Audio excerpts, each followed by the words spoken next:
Friends, many people commit sin like a game, like they enjoy doing sin again and again. But I want to tell you the suffering for the sin to make us free. How much God struggled.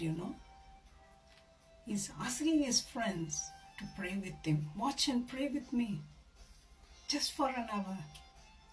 But whereas they're not helping Christ in his pain, in his agony, he went to Gethsemane and his face touched the ground. He was physically affected. He's emotionally affected. Jesus says in Matthew 26, "My soul is very sorrowful even to the death." Overwhelmed to the point of death. He was troubled. He was sinless, but he has to carry the sin. He's asking God, is it possible for this cup to be passed away from me? Jesus was betrayed, abandoned in all sides. Are you in that situation, my friend? Abandoned by family, abandoned by friends. God is not answering. That's what happened to Paul. Is asking God, remove this thorn. 3 times he's asking. But God did not remove the thorn. Instead, what God is saying, my grace is sufficient for you in your weakness. That's what the Father is saying here too. Jesus believed and trusted the Father. Also, Jesus is warning his disciple, you also will be arrested, put to death for the sake of the word of God. The sorrow which Jesus had in his body led him to die. His sweat was like drop of blood.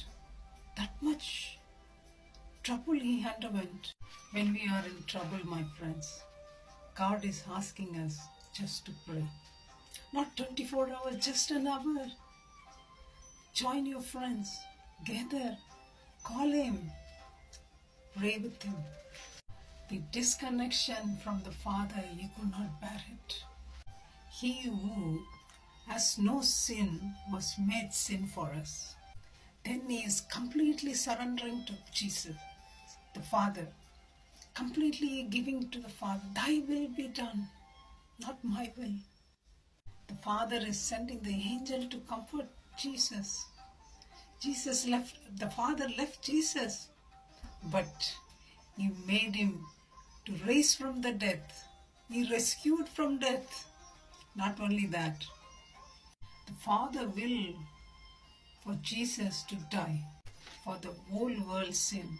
He did not allow Jesus to stay dead. Brought him back to life. Took Jesus to heaven. He's sitting at the right hand of the Father now. Let's trust and understand Jesus. We may not understand the plan of Jesus Christ in our pain, agony, weakness. God has a plan for every one of us, my friend. Just we will trust and obey to Jesus. His plan is always the best and super. May God bless you and show his plan to you. Bye-bye. Thank you.